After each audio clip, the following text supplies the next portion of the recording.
My name is Hanna Layton, and for my MSAS culminating experience, I have been actively working on an epic care crisis response. So, initially my project works to mitigate the unnecessary food waste and the impacts of it socially, environmentally, and economically. It was a problem that kept me and my family up at night. We couldn't fathom how 1/3 of our landfills could be filled with food that's mostly still good and edible, while so many people, 1 in 8 Americans, including 1 in 5 children, are food insecure, meaning they're not getting enough nutrition. And so while so many people are hungry, we're wasting a plethora of valuable resources, including food, money, 35% of our fresh water, 30% of croplands, while depleting the ozone as well. So that was my initial project problem. And my project inspiration, the way I wanted to deal with it, came from the nonprofit my family and I founded in January 2019. We started its programs in May of 2019, so we've been active for about a year. And in just 1 year, we have diverted over 750,000 pounds of food from landfills to people. Our programs include food rescue and redistribution. We did stationary and mobile distributions. We did cooking classes that combined intergenerational connectedness. We did community connection projects by offering healthcare in our warehouse when we distribute. And now we're doing disaster recovery. So when we started this nonprofit, we struggled to figure out how to really do this. We had the motivation, but we didn't know how, so we were bothering all these organizations that were already doing this and grasping at any straw we could, and stumbling through how to start a sustainable food aid nonprofit. We finally made it, and so initially my project was going to be to develop a guide to empower other communities, capacitate other communities to bring these services to their communities. And then, dun dun dun, international crisis, COVID-19 hit, and my project shifted considerably.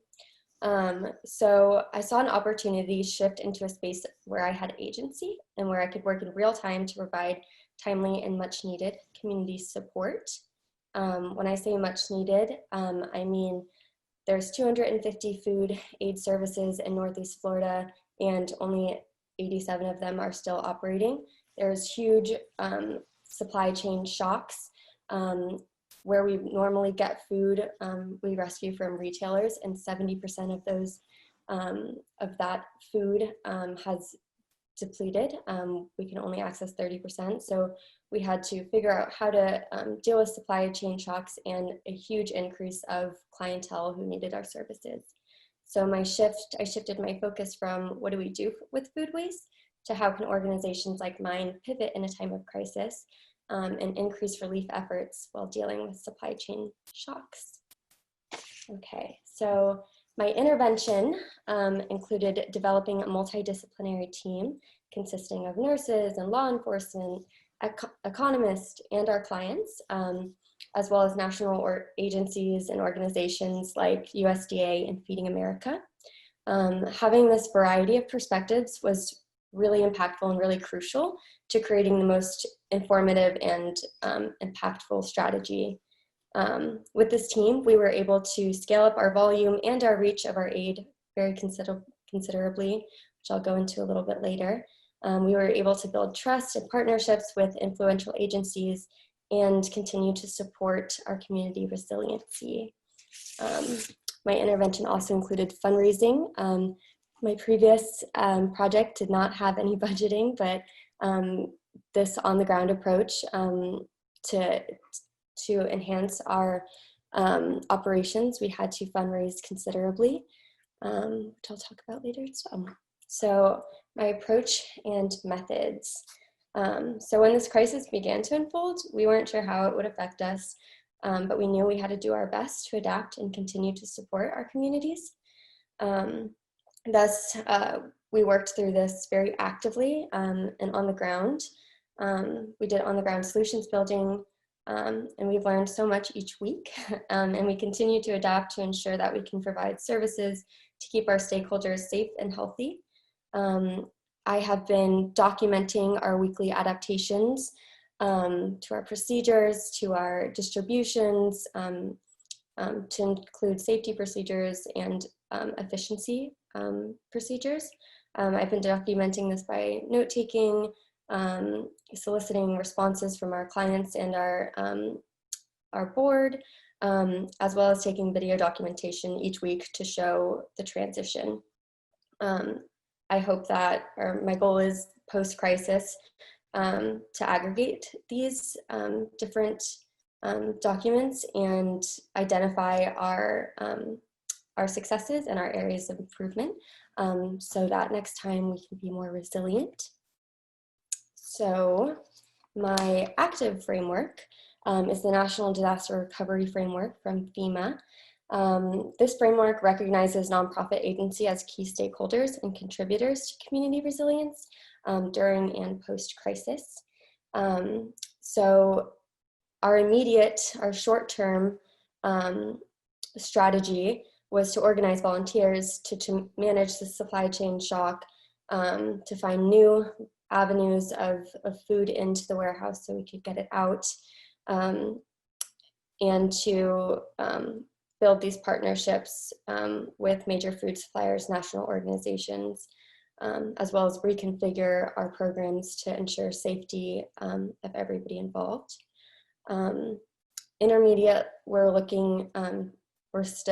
kind of in the intermediate zone now, where we're continuing to provide community support while working to create plans and programs for our long-term resilience. For us, long-term resilience looks like continuing to provide opportunities to work towards business as better than usual. We plan to offer programs post-crisis that capacitate other organizations and clients alike to build resilience in a sustainable way. Some of these might include a compost program for our clients where they can sell back to local farmers, organizing that, continuing our cooking programs. Right now we just focus on capacitating children, but looking to capacitate young adults so that they might enter the workforce and build economic resilience. So my post-crisis analytical framework I intend to use is Arnhem Wake's Transformational Framework for Sustainability Problem Solving.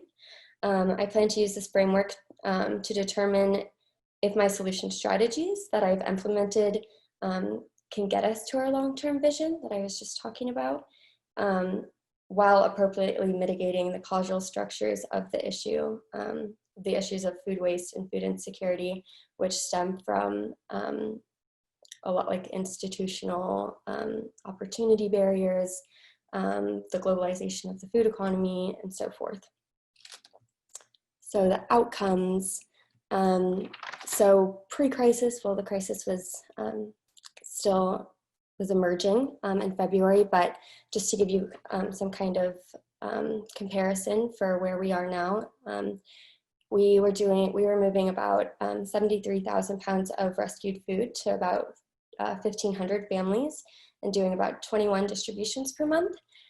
This month, we have doubled the amount of food that we have saved and redistributed. We've increased the amount of families served by 1,000. There's a lot more need with the economic downturn right now. We have increased to 35 distributions, so we have sometimes multiple distributions a day. On top of the pounds that we've moved, we've also worked with local restaurants who would otherwise not be able to pay their employees. We're working with Feeding America to keep employees at restaurants working. So they are preparing 2.5 meals per person for us right now, and we distributed 3,000 of those to elderly people and veterans. We just started a program for Friday school meal deliveries, and we've already distributed 200 food boxes. Today we did 450, and next week we're increasing to 900 boxes of food for kids each week. Some things that have helped that we got deemed essential by FEMA and Feeding Northeast Florida. We received 2 of the many grants we applied for, so we have enough of an operating budget to continue through the summer. And we were also recognized by Feeding America as an outstanding agency, and they have recruited us to open a second warehouse and food hub. The next steps is to open that warehouse in Putnam County, which is the 4th poorest county in the state of Florida. And right now it only has 1 food aid agency to support it. So we are opening, we just signed the lease today for a 15,000 square foot facility. So we will be supplying food for county residents, but also for other food aid agencies. After I analyze the data and assess it against the sustainability frameworks, I will have the information I need to continue building out the guide so that hopefully we can empower other community leaders to implement these programs and see more positive change. Personally, this has been a great practice of resilience and adaptation. It taught me that sometimes the best option or the only option is to work through the issue in real time. And that collaboration and trust is really necessary for meaningful solutions. I think having a multi-perspective group to work with was the most impactful part of this experience. We had all these different revenues of information and ideas and creativity, which really allowed us to work through the problem. And this inspired me to really work on empowering more local and resilient food systems. Personally being witness to working through the weaknesses of the globalized food economy and the shocks that can happen when crisis hits has really showed me that we need to strengthen our local food systems. Okay, and I just want to end by saying thank you so much to all the volunteers who work so hard, who are putting themselves at risk to continue to nourish and keep others healthy. To my board of directors, which is mostly my family and good friends who have been just powerhouses through all this. To the ASU Center for Mindfulness for keeping me grounded and calm through this experience, and to the MSUS committee, professors, and all of my peers for continuing to support and help me through this. And that is all I've got. Thank you.